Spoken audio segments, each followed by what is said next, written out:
Hello YouTube modelers, welcome back to my channel. I want to thank all my viewers and subscribers for tuning in. So I'm going to announce the next kit that I'm going to be building. This is for Craig's US Armed Forces group build. This will be my Navy kit. I've been meaning to build this kit for a while. I actually was going to build it for the last year's Charlie Max Pearl Harbor group build to commemorate all the World War II anniversaries, but anyway, I didn't get a chance to do it. But anyway, I'm going to build it for Craig's MuttModeler US Armed Forces group build. If you notice, I try to build one plane and one car, and I try to alternate it because I'm afraid if I build all planes, all you car lovers will just not tune in. So anyway, this is the plane I'm going to start.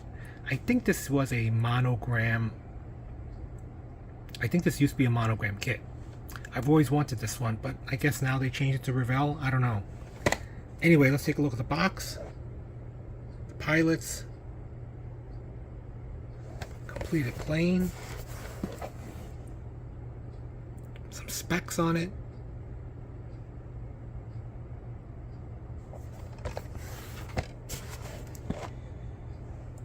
'17 kit. So it's still sealed. I also noticed that now they're beginning to market them as officially licensed by the Department of the Navy, similar to the Stearman kit that was also had the certificate of approval by the Navy, which I find kind of strange for a model kit, but okay, officially licensed. Okay, so let me rip open the plastic and I'll be right back. Alright, so the plastic has been ripped off, so let's take a look at the kit. It has this, I like when they put this protection on, so the box won't cave in and crush the parts. So the reason why I like the Dauntless is because during the early days of World War II, the Dauntless was small but deadly compared to their Japanese counterparts, the Vale, and I think the Kate bombers that the Japanese had on their aircraft carriers. So Dauntless actually were very effective. They were used during, I think, Battle of the Coral Sea and also Battle of Midway. Before it was, they replaced them with the TBF Avenger. If you guys are into military and you want to read up on some battles, or those of you who are not familiar with military, the Battle of Midway is actually a very interesting battle if you ever want to study a battle, because these Dauntless were very important, and they're the ones that sank the Japanese carriers. It was basically a battle where the US were outnumbered, outclassed with equipment, and anything that could go right, and all the good luck happened to the Americans, and anything that could go wrong, including bad luck, happened to the Japanese. And it was a turning point, because then after that, the Japanese never went on an offensive since that battle. So anyway, that's why I always liked the Dauntless, because it had to hold its own as a dive bomber, versus, say, the Devastator, which was like a underpowered torpedo bomber, which was really not effective at all, except for drawing Japanese fighters down to sea level. So anyway, let's take a look at the kit. So again, more plastic, so I'm gonna have to stop it and then open it up. Alright, so it was well packaged in plastic, so let's take a look at it. So we have the fuselage halves, very nice. It has very prominent rivets on the side. I think the flaps for the nacelles do not open, so it's not a highly detailed kit, but it'll be okay. It's just a generic low detail kit.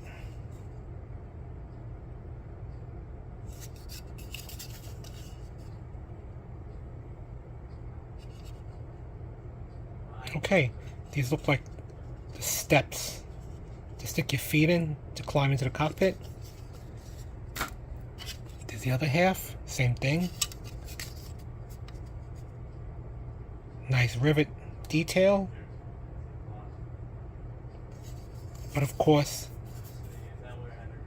the rudders do not.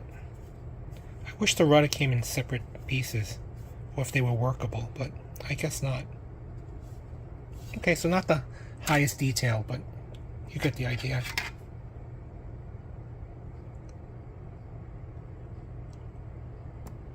Was it Revell? I'm trying to read the year. It's an old year. It's an old design. I think it was a monogram. Revell 1960. Yeah, so I think it was an old monogram. I remember these kits when I was started getting into modeling. So the air brakes, I believe that comes separate, so that should be good. Not many parts.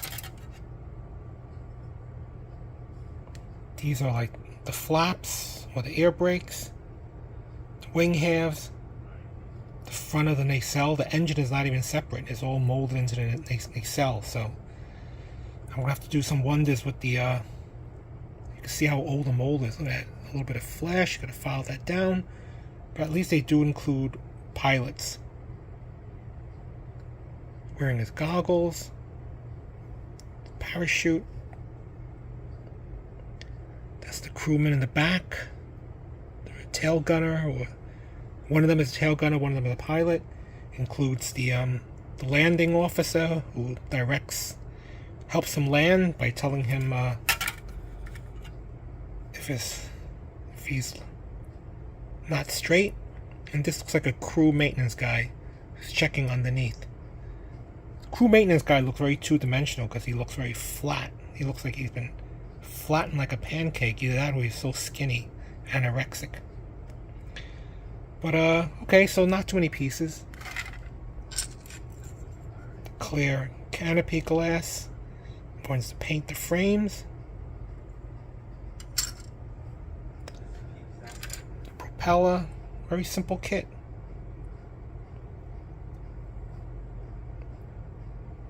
The tube that goes in the wing.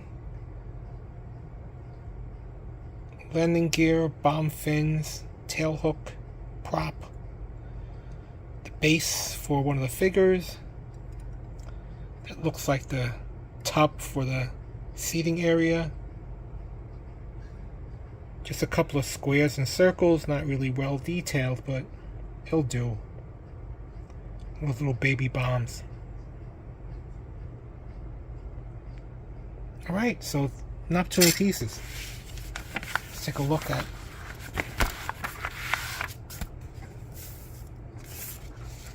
the decals. I think these are New Zealand, I think. So I knew this about the kit when I first got it because it's on the box, but I hate these stars. It looks like a little kid drew a crayon around them. This is the first time I've ever seen these. Was on this Revell kit. I think flipping through some of my magazines or history books, I remember it was a well drawn circle, not like that. This looks like the for the wing where the pilots stand on the wing to board the cockpit.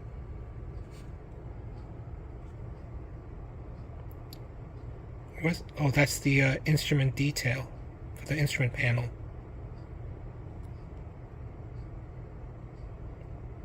Alright, so that's the decals.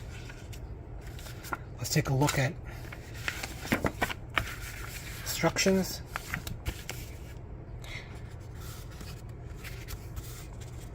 A little history.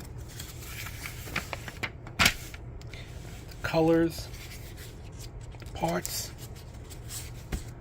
So, the parts go as high as... I hate when the paper sticks because then you guys are waiting for me to flip the page. 47, so less than 50 parts. Pilot, this is an old design where it's got like a gigantic tab that you stick it in the back. Lindbergh models, I think it used to come with a hole on the bottom of the fuselage and it had a plastic clear base display stand. You can stick it up.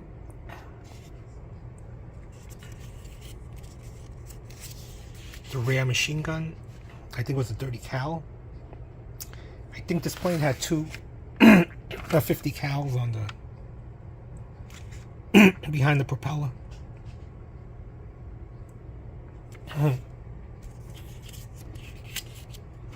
Propeller should spin.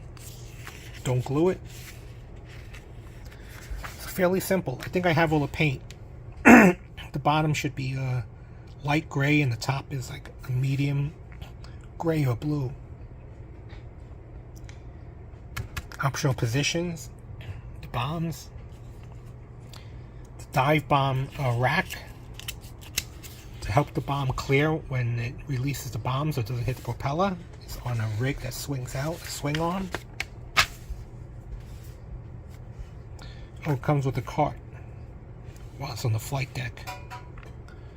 This is the background for the landing officer, the LSO, landing signal officer, that tells him if he's coming in straight or not, or if he needs to, if he's too far to the left or too far to the right. Here's the scheme.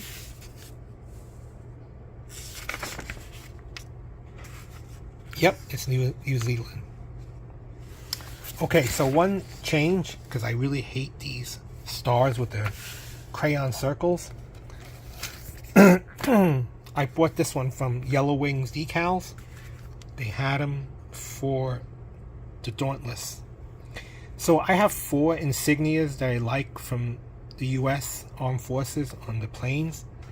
I like the pre and the outbreak of World War II with the red dot. I like the star in the circle without the red dot, and I like it with the single blue bar. I don't like the later ones after World War II with the single red stripe, but I do like the modern day one with the gray low visibility. So I like the current gray low visibility. I like the stars and bars with only the single stripe. I like just the star, and I like the star with the red dot. So anyway, I bought this kit. It should have the decals for the ones I want. So let me stop it and I'll pull the decals out.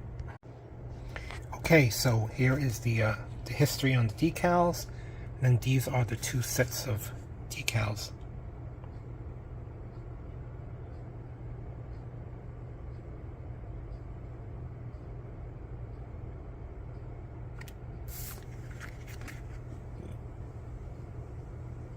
So I actually like these. I just to figure out what size.